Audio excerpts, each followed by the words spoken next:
तो सच यही था कि हमने उस पर बिलीव करके उनको एग्जीक्यूट करने के लिए एक मौका दिया, जो कि उन्होंने पूरी तरह अवेल किया, चाहे वो सुहेल अख्तर हो, हारिस रऊफ हो, शाहीन जाफरीदी हो, दिलबर हो, माज हो, फरजान राजा हो।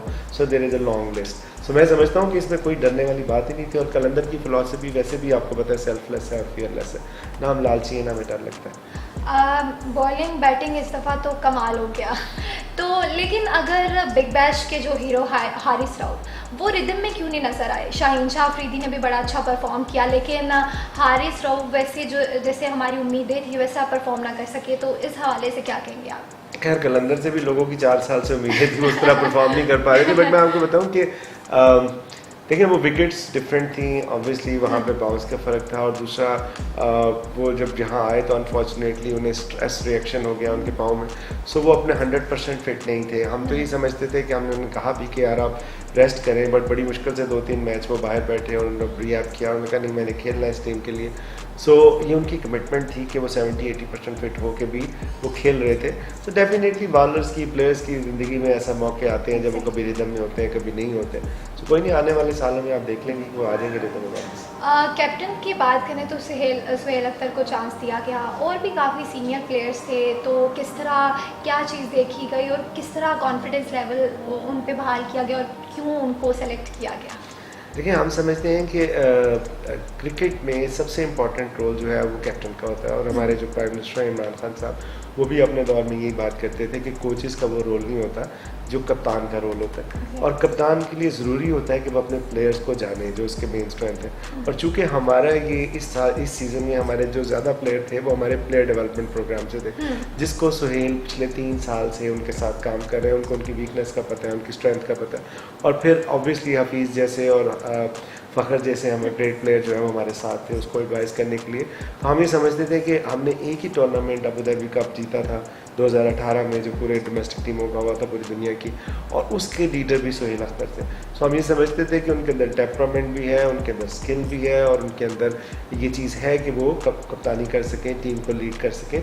और आपने देखा कि उन्होंने साबित किया कि पूरे 5 सीज़न में the most successful captain ever in Qalandar is Sohail Akhtar. Ben Dunk उस शुरू के मैचेस में वो नहीं खेल पाए, लेकिन जब उनका बल्ला चला उन्होंने लाहौर कलंदर की किस्मत बदल दी। तो क्या उनका रोल था और आपकी क्या उनके साथ उम्मीदें वाबस्ता थी, क्या कहेंगे इस हवाले से? देखिए बात ये है कि ऑब्वियसली जब हमने टीम सेलेक्ट की थी, सो वो टीम हमने दुनिया के बेहतरीन प्लेयर्स को देखते हुए सेलेक्ट की थी। अब कई दफ़ा आप परफॉर्मेंस देते हैं, कई दफ़ा आप नहीं देते। क्रिकेट जो है वो ऐसे ही गेम है कि इसमें ज़रूरी नहीं है कि आप 10 के 10 मैचेस में परफॉर्म करें। मैं समझता हूँ कि इसमें बैंडंग एक बहुत ज़बरदस्त बल्लेबाज है, बट इसके अंदर एक टीम का इन्वायरमेंट और जो लीडर है स्पेशली सुहेल अख्तर, उनका बहुत क्रिटिकल रोल है।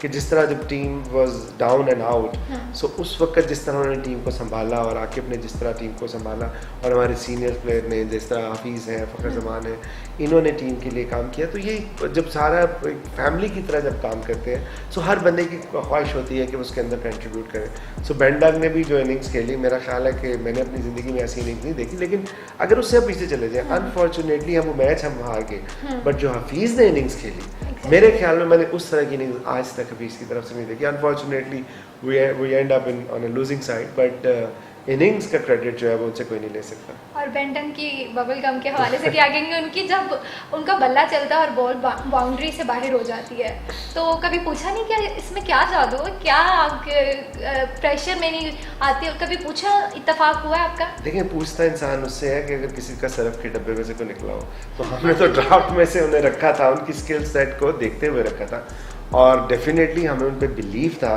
तो तभी हमने उनको जो है अपॉर्चुनिटी दी और बार बार अपॉर्चुनिटी दी। और हमें उनको एक मेन जो भी हमारी प्लेइंग 11 थी उसका मेन रोल उनके पास था। तो इसीलिए था कि उनके अंदर वो स्किल थी।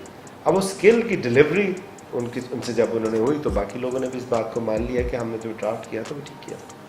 4 सीज़न के बरक्स इस सीज़न में कमाल कर दिया लाहौर कलंदर ने।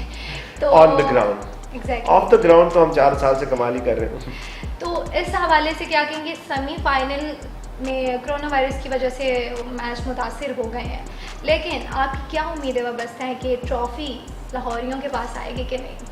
देखिए आज नहीं तो कल आ जाएगी, इसमें ऐसी कौन सी बात है। लेकिन जब हम बाजोड़ जाते हैं, जब हम गिलगित जाते हैं, जब कश्मीर जाते हैं, तो वहाँ जब बच्चों को रजिस्टर करते हैं तो क्या कहते हैं, उनको यही उम्मीद दिलाते हैं ना कि आप कलंदर्स की तरफ से खेल सकते हो और एक दिन आप पूरी दुनिया के स्टार बन सकते हो, जस्ट लाइक हारिस राउफ। सो उम्मीद अगर हम लोगों को दिलाते हैं तो हम अपने आप से उम्मीद का दामन कैसे छोड़ दें। सो अब अनफॉर्चुनेटली एक नेशनल क्लैमिटी थी, बल्कि इंटरनेशनल क्लैमिटी थी और पूरी दुनिया उससे मुतासर हुई। सो इंसानी जान से बड़ी कोई चीज़ नहीं होती। सो खेल उसका एक सपोर्ट फंक्शन है और जान है तो जहान है। सो अगर अब अगर पूरी दुनिया में ये हालात हो गए हैं अनफॉर्चुनेट, बट ये है कि डेफिनेटली जैसे हालात बेहतर होंगे तो हम उम्मीद करते हैं कि प्ले ऑफ भी होगा और फिर इंशाल्लाह अगला टूर्नामेंट भी कलंदर पहले से बड़े जज्बे और हौसले के साथ खेलेंगे। ये भी बातें सुनने में आ रही कि जो टॉप टीम है मुल्तान सुल्तान को देने की चक्रों में ये ट्रॉफी, तो इस हवाले से कितनी सच्चाई है इसमें? नहीं देखिए, ख्वाहिश तो मेरी 5 साल से है कि ट्रॉफी मुझे मिल जाए, लेकिन वो खेल के लेनी पड़ती है ना, टॉस पे नहीं आप ले सकते। तो डेफिनेटली जब प्रोसेस पूरा नहीं होगा तो वो कैसे, क्योंकि असल मकसद ट्रॉफी जीतना नहीं है। असल मकसद ये है कि जो हमारे फैन हैं मिलियंस ऑफ की तादाद में, हमारे हैं, सुल्तान के हैं, ज़ल्मी के हैं, किंग्स के हैं, यूनाइटेड के हैं, ये ग्लैडिएटर्स के हैं, उनको एंटरटेन करना। फिर एक अच्छी सी टीम जो उस दिन खेलेगी वो जीत जाएगी। अदरवाइज तो आप इसको टॉस पे भी फैसला कर सकते हैं कि फिर कमरे में बैठ के 2 कप्तान टॉस कर लें, जो जीते वो सिकंदर। अब हम पूछेंगे रैपिड फायर सवाल, और पहला सवाल ये है कि मैं कुछ लाहौर कलंदर्स के प्लेयर्स के नाम लूँगी, आपके जहन में पहला लफ्ज़ क्या आता है? Fakhar Zaman, Fakhar Qalandar, can't be replaced. Mohammad Hafeez, think tank, Ben Dunk, John of Kalandars, you know, fan. Obviously the most precious player for Kalandar. Haris Rauf, You know, another player from player development program. Nobody else can. Shaheen is, you know, he's the player of Kalandar. दूसरा सवाल मेरा ये है कि आपके team के players को दूसरी टीम के प्लेयर्स के साथ अगर आप रिप्लेस करना चाहें, फ़खर जमान? फ़खर जमान से ही करूँगा अगर है किसी के पास। मोहम्मद हफीज़, अगेन मोहम्मद हफीज़ से ही कर सकता हूँ, और कौन है? क्रिस लेन, वो भी लेनी है। आखिर में क्या पैगाम देना चाहेंगे लाहौर कलंदर्स के फैंस को? देखिए, मैं तो 4-5 साल से एक ही पैगाम उन्हें दे रहा हूँ कि कीप सपोर्टिंग कलंदर्स।